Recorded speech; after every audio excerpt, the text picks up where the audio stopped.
Well, a huge day for President-elect Donald Trump as the next commander-in-chief holds a series of high-profile meetings as he continues to form a new administration. Transition team officials say Mr. Trump is meeting with big names at Trump Tower, including former Secretary of State Henry Kissinger, Florida Governor Rick Scott, NSA Director Admiral Mike Rogers, and South Carolina Governor Nikki Haley. The president-elect is also scheduled to sit down with Japanese Prime Minister Shinzo Abe this afternoon, actually at this moment. And this weekend, Mr. Trump will meet with Mitt Romney.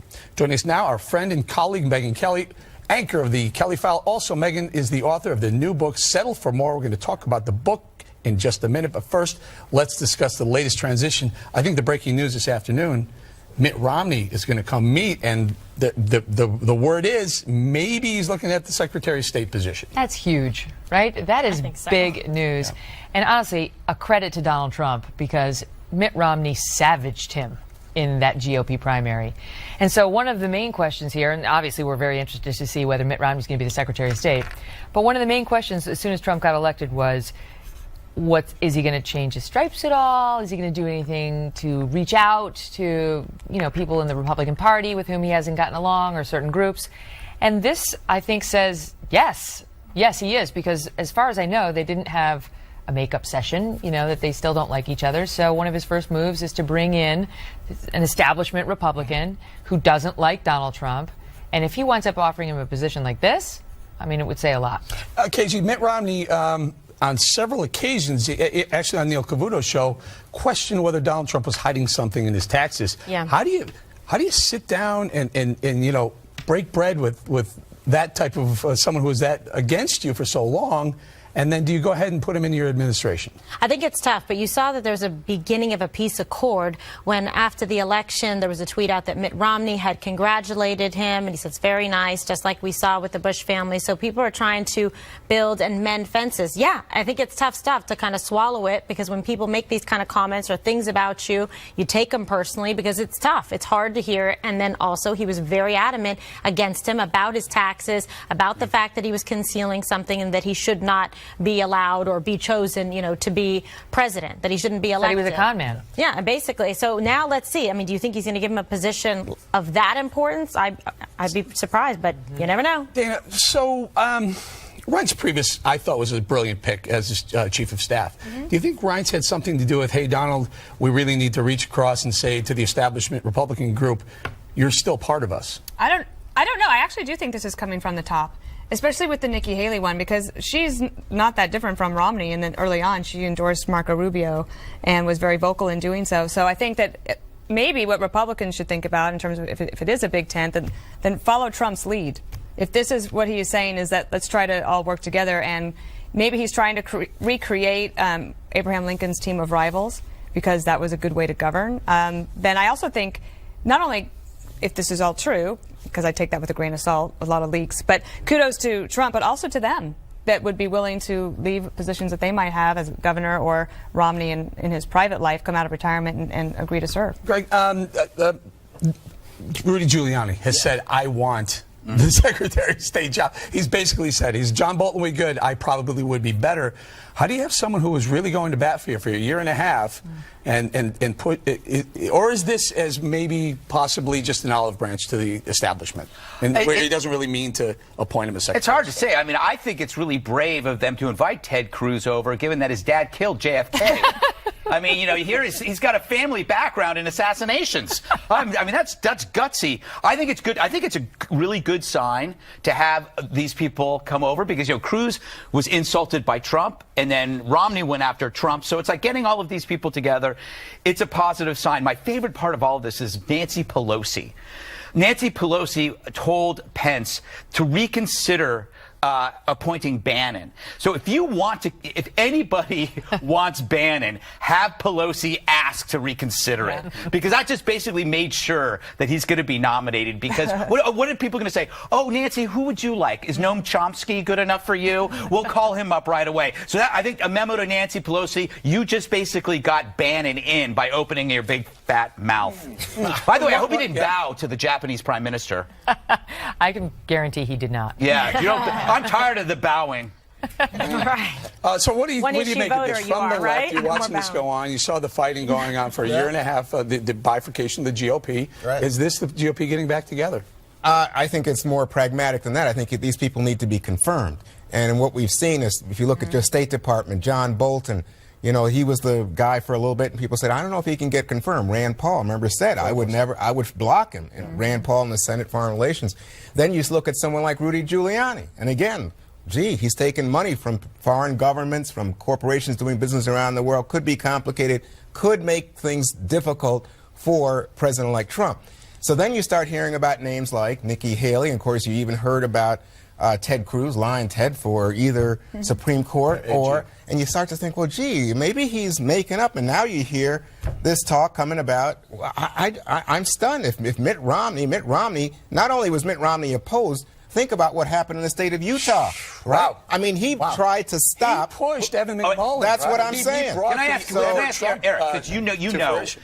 could Trump be tooling them, like course. exercising dominance by course. having them come over and just making them kiss a ring and going, get out of here? Well, maybe not get out of here, but, you know, never was going to really appoint him anyway. But That'd be very difficult. To burn Rudy Giuliani, who said... No, I mean, Haley, Cruz, and Romney. Well, I don't think so. I don't have any personal knowledge of this, but I will say this. You know, I have also been disliked by Donald Trump for some portion of his campaign. And when I went to see him at Trump Tower after, you know, a brutal 9 months, and this is documented in my book, Settle for More, he let it go. He really was able to let it go. Once you know, we sat down together face to face, because we had always had a good relationship, it was behind us. I let it go, he let it go, and we were fine. And I feel like I very much believe he has the ability to do that. And so, for what it's worth, I believe it's sincere. And I'll bet you Mitt Romney walks away if he's willing to serve with something. And he said so that night that he won on election night, or do we call it the morning? I mean, it was like 3:15 in the morning when he gave the speech. Yeah. One of the lines in the speech was, "For those of you who didn't support me, that's fine. I get it. No problem. But now I'm going to be reaching out to you and asking you to help me be the best president I can be." And maybe let's just take him at his word. Maybe Maybe it's he true. meant it. Yeah. all right. Someone like Mike Flynn. Mike Flynn is a pretty controversial guy in Washington right now. Okay. But Mike Flynn apparently is going to be the national security advisor. The key point here is Mike Flynn, who normally would look at for a job in the Pentagon, Mike Flynn can't get confirmed.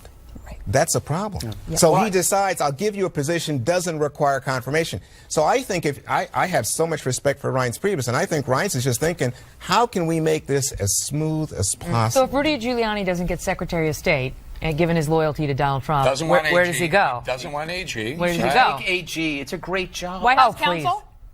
White House. There are a few people who may want that job as well. That's a tough job. There may be a couple. Oh. Are you looking at me? No.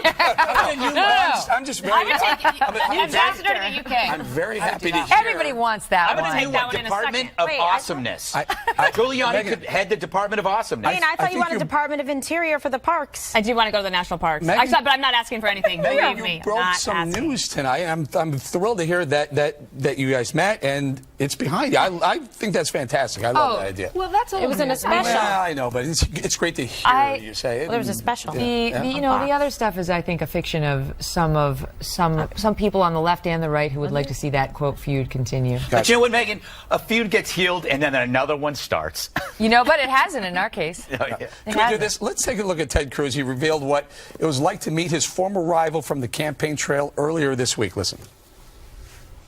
It was very productive. I spent several hours in Trump Tower, had the chance to meet with the president-elect, with the vice president-elect, with senior members of the transition team.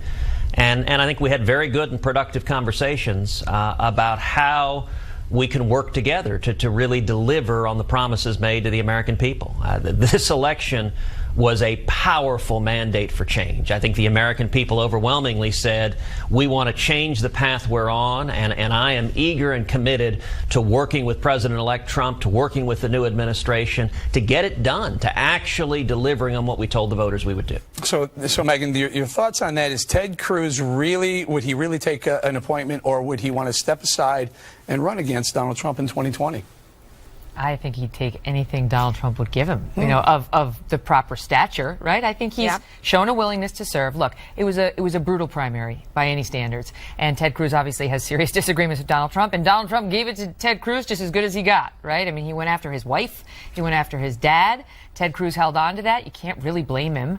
But now, again, he's willing to let bygones be bygones. It's like some of the stuff that happens in these political races, you kind of got to say, all right, like now he's our president, and you got to support him and root for his success. You know, just for the country. You may disagree with his policies, but you have to root for his success as a matter of, you know, him being our leader. And I bet you Ted Cruz really would serve and probably be pretty effective as Attorney General. AG? I mean, it's got to be, right? AG or even a Supreme Court justice, because he is bright, he's talented, he's a very smart lawyer. He's had plenty of time in front of the Supreme Court as well, so he's going to know his way around the ropes. And for him, it's almost boring. a bit Around the ropes. And you get him off the radar for good. Yeah. He doesn't run against you ever. But can he be confirmed? Because those senators... This is a very They want him out. They want him out. Do you remember when he couldn't get a vote on the Senate floor when some of the bills he was proposing because the Republican senators wouldn't vote for it as well? But this is an exit pass. That's a very good point. But, you know, here's... It's an exit pass. Out you go. Take care. We'll miss you. That's a good point. But someone like Nikki Haley... And I think if we talk, you talk about Mitt Romney being big news. I think Nikki Haley's big news. I think it would introduce a woman into the picture in a prominent position. I think she would bring in some of the minority support. The people would say, hey, this is a different look for the Trump team. So I think that's good news. And also, you know, when you stop and look at it, I was also impressed to hear he was looking at Eva Moskowitz, who's a Democrat from New York. For education, she's, as I said, a Democrat, but she is a strong school choice person with the Success Academy here. So again, right before he closes down the department. Well, I don't know. He's got to name somebody. But I think Nikki Haley could get through, by the way. So that would be I think it was also news today that Henry Kissinger was over there. The ultimate outsider. Oh yeah, right. But I mean, you know, part of this argument is no lobbyists. That was also an announcement today. 5-year ban on lobbying if you come to serve with him. What did you say? I thought that was aggressive. 5 years is a long time. It is a long time. So for someone like Ted Cruz, also, that could hit you in the pocket.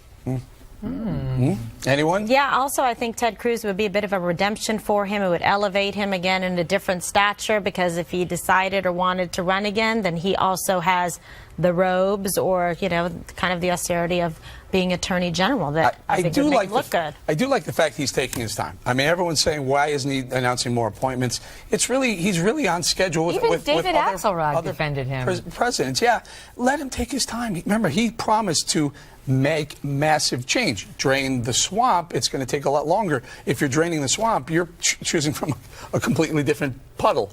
Excuse me. A different puddle? Well, my point is, if you don't have the same swamp, I mean, let's say you go from Hillary Clinton to Jeb Bush. Oh, let me just see. So there's a lot of infrastructure already. Let me see. A different swamp. John Bolton, Rudy Giuliani, and now you're talking about Mitt Romney. I've never heard of these people. This is a new swamp, America. I never heard of these Republicans. Rudy Giuliani part of the DC these are radical outsiders. Would you call him part of the DC establishment? Rudy Giuliani? He was mayor of New York, I believe. You would? I believe he was the prosecutor in this town. That would be the definition of a DC outsider. He was attorney under Reagan. One interesting thing about the whole Mike Flynn thing is that it's signaling a difference about priorities, that it's no longer about old rivalries between Russia. We're replacing the Iron Curtain with the Islamic shroud, the idea that the number one threat for us in our lifetimes, and even beyond our lifetimes, will be Islamic extremism. So I think that is a signal that perhaps, even though there are problems with Russia, and those problems are real, we have probably more in common with them existentially in this war against this bizarre extremist demon that wants to destroy Earth is kind of a bigger deal. Remember what Mitt Romney said? Yeah. He said Russia was the number one enemy, so I don't know how he and Mike Flynn will Number one geopolitical. We got to go, because when we come right back, Megan's staying with us to give us an inside look at her highly anticipated book, Settle for More. That's coming up next on The Five. Megan Kelly is back with us again, and we want to focus now on her new book, Settle for More, which is on the shelves now.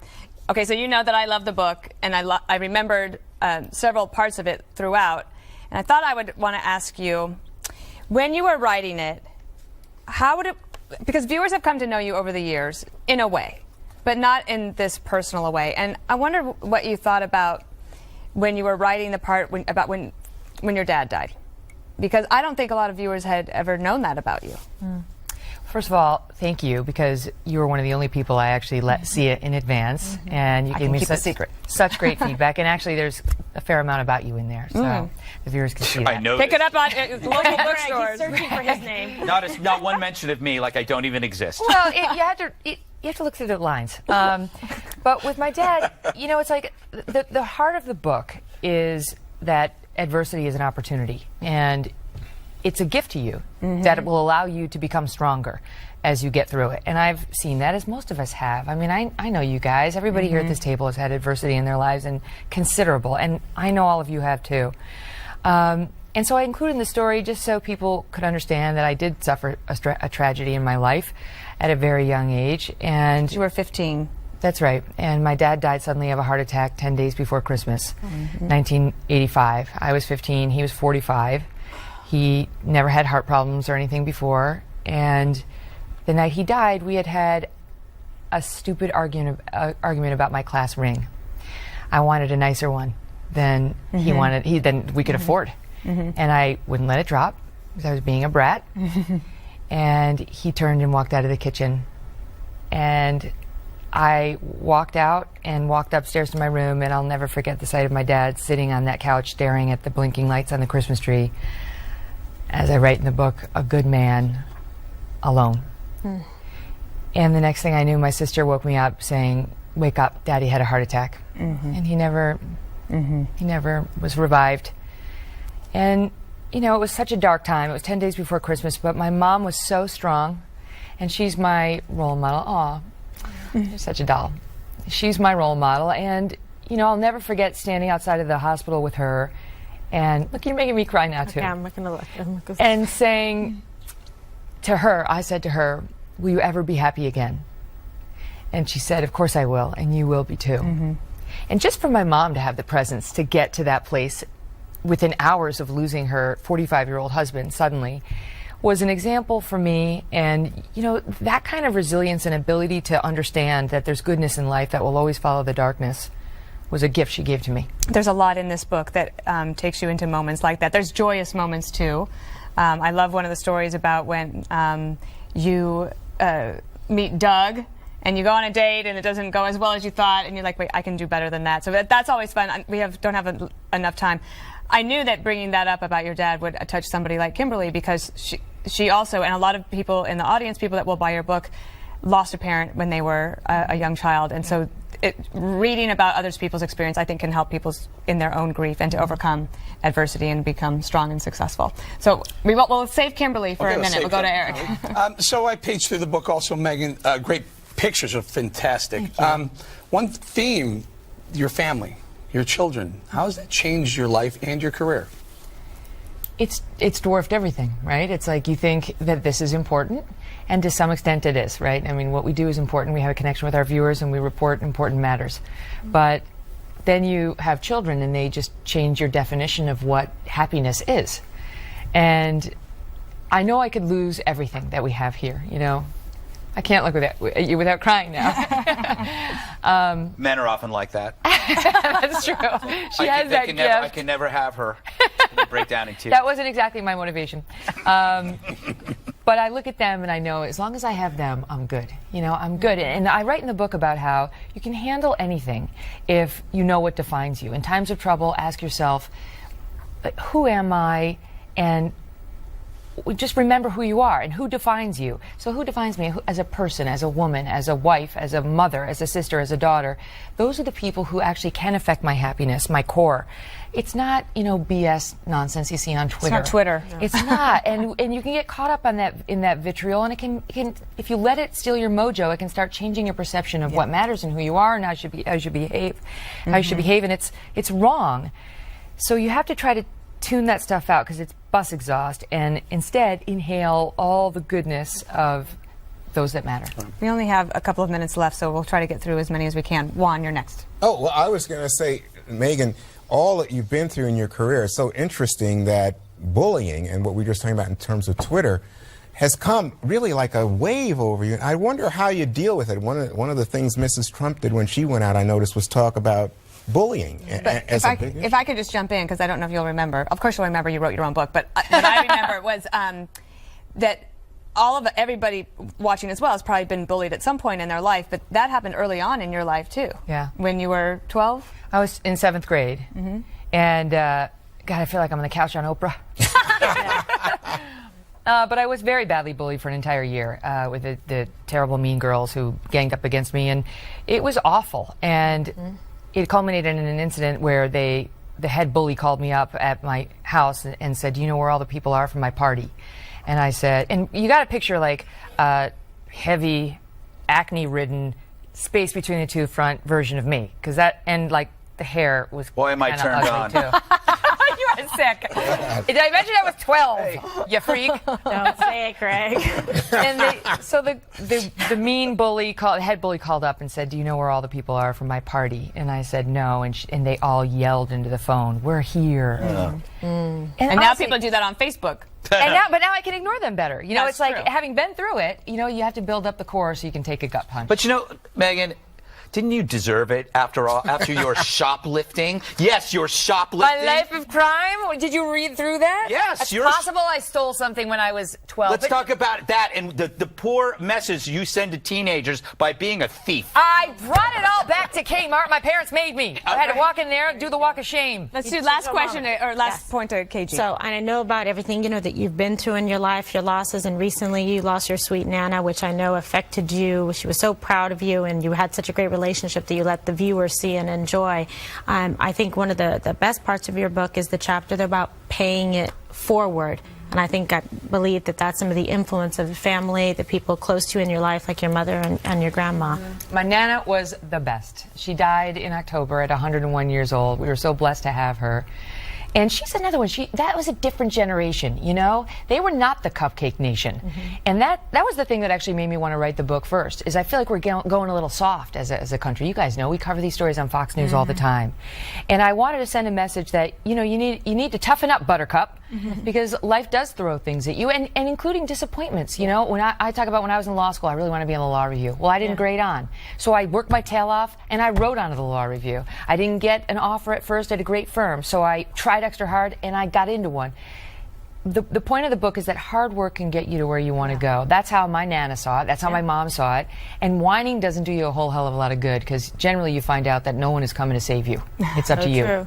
No one is coming to save you. There's so much in this book beyond what you've already read about that were newsmakers in the book. But if you want to be inspired, if you want to laugh, you want to hear about when she comes back to work, if you're a working mom and want to know what that's like, it's all in there. That's Dana's favorite story. You got to check out It's the book. the sweetest My favorite story in the world. About our friend of the family named Betty. You can check it out and settle for more. That's what we call a tease. And here's another one. You can catch her on the Kelly File tonight at 9 p.m. Eastern.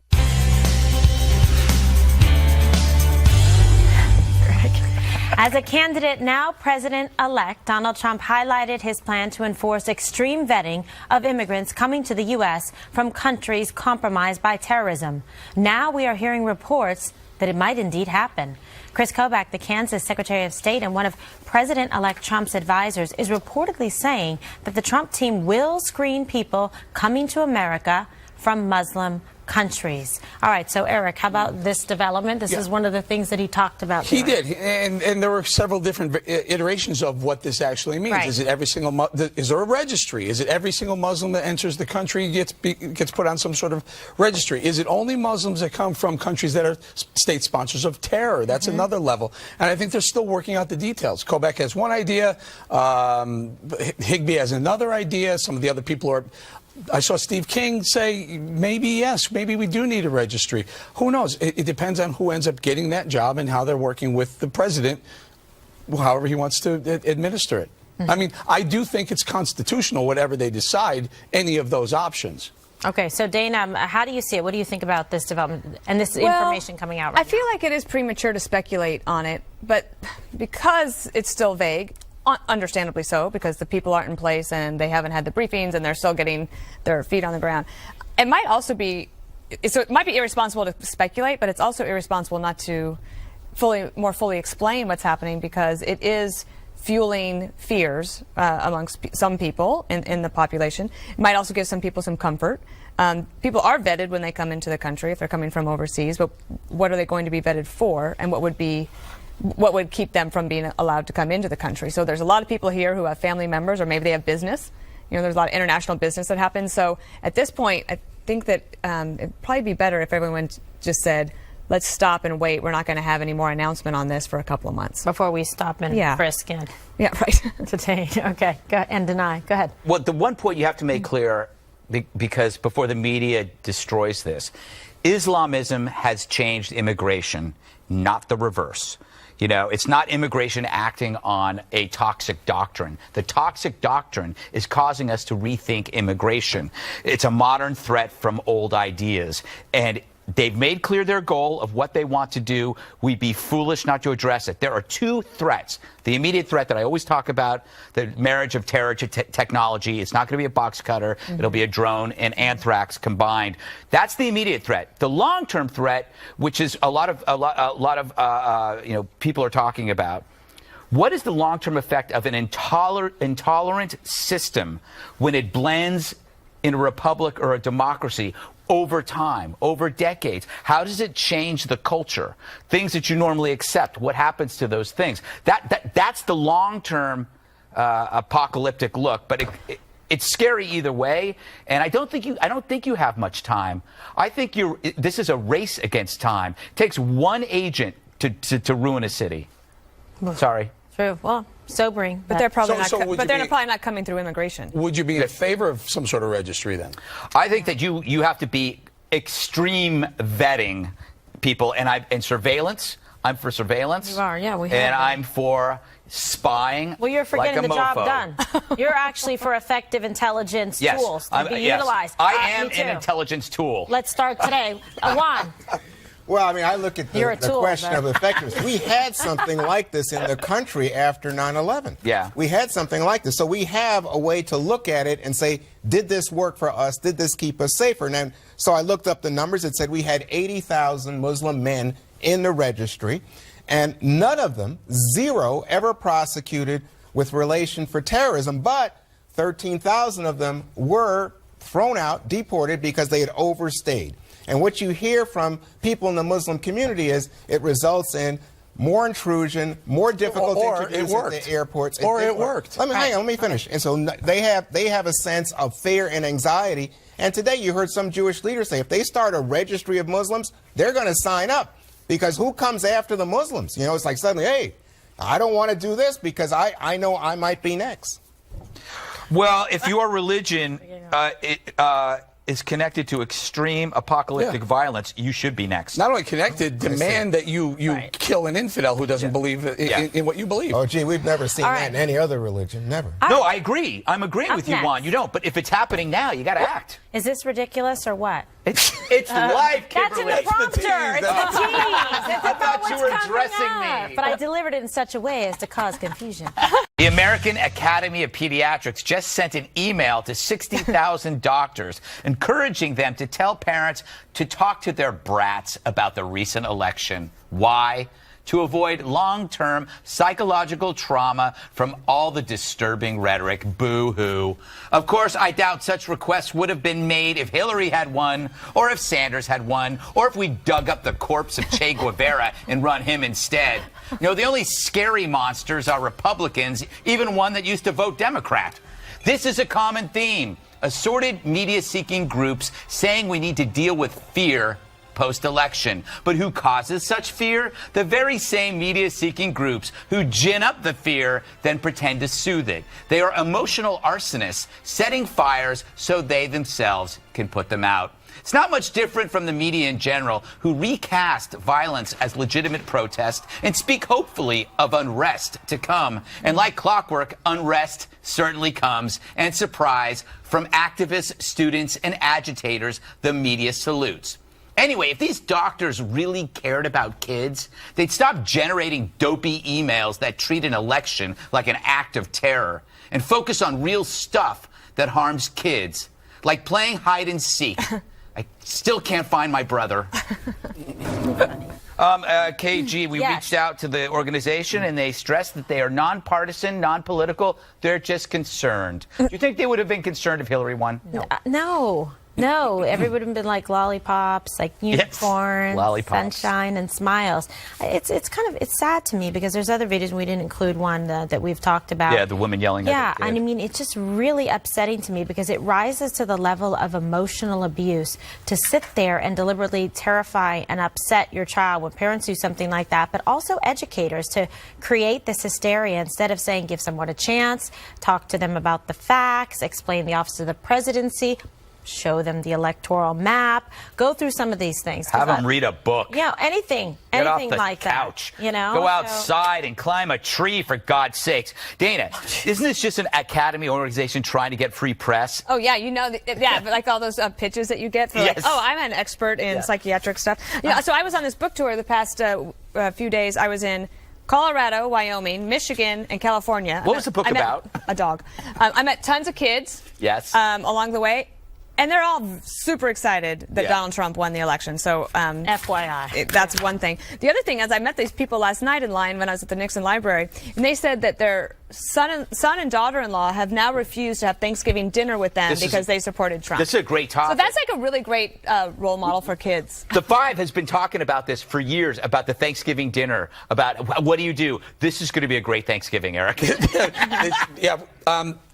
We're the kids' table, I think we call this. Yeah. But here's the thing. Like, I'll go very quickly. The American Academy of what? Pediatrics. Pediatrics. Yes. Are there kids? Do our children really have to be involved in the political process? I get the American Academy of moronic college kids. I understand that remotely, but they're kids. Can we let them live a Yeah, life? leave them alone. You know, I just don't get you guys on this one because I think it's very real. You said, what if Hillary had been elected? Would they do that? Was Hillary talking about grabbing women by the blank? No. Well, was Hillary talking about bans on Muslims? No, I don't think so. Well, who's talking Was Hillary talking about racism and the way Hillary often So- was incredibly divisive. I don't think she played like this. identity politics to the hilt. Well, that's an interesting argument, but I don't think it's as extreme to a child's ear as what comes out of Donald Trump, who's a real provocative guy. And remember, we live in a country, Greg, 13% of the country's population is immigrant. If you include their kids, 26%. So for all those people to hear about, oh, let's have a deportation force, let's get these people out, I think that's kind of unsettling. Yeah, but the media gins it up. Let's face it. All right. Come on.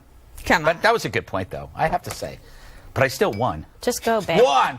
I love Juan. Directly ahead, has the media been fair to President-elect Trump on the process of his transition? Details next. It's been just over a week since President-elect Trump won the election, yet many in the mainstream media, gee whiz, getting impatient about when Mr. Trump will pick his cabinet. Well, as you can see in this chart, it took President Obama nearly 3 weeks before he announced his first cabinet secretary in 2008.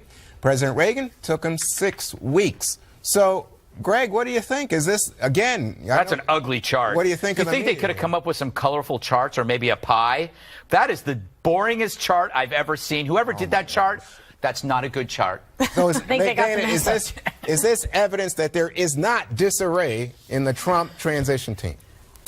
Possibly, yes. I mean, obviously, the timing of it is that they're going to be fine. And I think Kellyanne Conway today said that they expect to make some announcements about appointments either right before Thanksgiving or right after. And that would be right in line with what other presidents have done. I do think that one of the reasons that this storyline got started was because Christie was doing the transition, and then he was demoted, and then Mike Rogers was there, but then he wasn't. But now Mike Rogers is actually talking to Trump about a possible position within the administration. So it is slightly chaotic for a reason. It's a transition. Wait a second, Eric. So if it is it slightly chaotic or not? I'm happy to report there is no disarray in the transition process. And I would also like to report that Kellyanne Conway will be on the O'Reilly Factor tonight. And I will ask her which is the most important one that you want to know that you haven't heard yet. Do you have one that you want to hear? I'll ask her. Well, a lot of them. One. Give me one. Directing the National Park Service. I want to hear all of them. Anyone? But Kimberly, go right ahead. Go ahead, Kimberly. Yeah, I know. I mean, I want to know. I want to know. I'm excited to find out. I think for sure, like Defense Secretary, Secretary of State. I mean, let's start right there, right? You know what, Eric? I just think lots of people are interested in the internal, what they call the knife fight. And you said I think that's wrong. But what happened to Christie? What happened with Newt Carson? I think Newt today they came out and said he's not doing anything, right? What happened with What happened with all these Maybe they loyalists? didn't want to. They wanted him to get elected. Right, they were right. supporting him, and maybe they have other things to do. Well, that's, I think, why some people might say, hey, this is a little But different. what I'm telling you is in the ivory tower, there's not disarray. There are people who are jockeying for positions, and there's some fighting within the people who want the position. We've got news. We've got news on the 5. One more thing up next. We got news. Time for one more thing, and Dana's first. I had some pictures from the road trip for the book tour. Here's my high school speech and debate coach came to Fort Collins, Colorado. That's Terry Rich. Then I got to go to the Reagan Library with John Hybush. Always a pleasure. Great crowd there. And then I got to go to the Nixon Library. It's remodeled. I highly recommend a visit. If you've been before, go back. Rick Grinnell joined me and asked me all about Jasper on stage there. And then at the Reagan Library, Caitlyn Jenner came to the event, and I showed her these pictures of the photoshops that 5fan did of Jasper on the cover of the Wheaties box, and she thought it was hilarious. Now that's a smooth transition. Yeah, she said she liked the 5, and she liked all that we did, and she has a book coming out next April. So. All right, well, you're up. All right, President Obama announced the final recipients of his Presidential Medal of Freedom Awards. One familiar face, or to me, familiar voice, is among the winners, Vin Scully. Listen to his reaction when he talks to my friend Josh Earnest, the White House press secretary. Every year, the president gives out something called the Presidential Medal of Freedom, and this year he's going to give it to you. Oh my gosh, no. Yes. So you've had. Are you sure? I'm just an old baseball announcer. I'm rather overwhelmed and humbled. And Thank congratulations, you so sir. much, Josh. Also, congratulations to the 20 other recipients, including Michael Jordan, Kareem Abdul-Jabbar, and Robert Redford. Wow. Robert Redford. Vin Scully, what a voice. What a voice. Baseball Terrific. voice of all time. Greg, you're up. Robert Redford. Yes, Robert Redford. You're I'm using up sorry. your time. Okay, so tonight, 8 o'clock, you're going to check out Kellyanne Conway. She's going to join me on the O'Reilly Factor. We'll go through some of the things that you guys wanted to hear about. Who the top National Park appointments. Service. And National what Park position is she going to be, Kellyanne? That is the question. Shouldn't she be the spokesperson? Right now, she's the, well, that's still to be determined. Remember, she has 4 young kids, and you got to move to D.C. But She lives here in New Jersey. that is a great excuse when you're up there. I got to go. I got 4 kids. Like, if they start asking questions, you go, I got to pick up the kids. And it also works the other way, where if home life is driving you crazy, you're like, I got to go to the president. But don't you? Everybody at work always uses their kids for that stuff. You notice that? Oh, my kids. Especially when they get fired. Yeah, but would you leave? Spend more time with the Would you leave this area? Would you leave to go to D.C. No, to see, that's serve? the thing, Would you? especially if you have young children and they're in from school there. here. That's I'm not Everybody from there, can I'm move for a from while. here. They have schools there. I don't want to live in D.C. Oh, yes, you do. I already did. I lived there once. It was enough. Oh, I think I had to run home every night because I was going to get mugged. Where were you living, on I Capitol lived Hill? southeast. Oh, as yeah, tough. quick as your little legs could take you. All right, Yeah. we're going to leave it right there. Set your DVR so you never miss an episode of The 5. That's it for our special report next. And don't forget, 8 o'clock.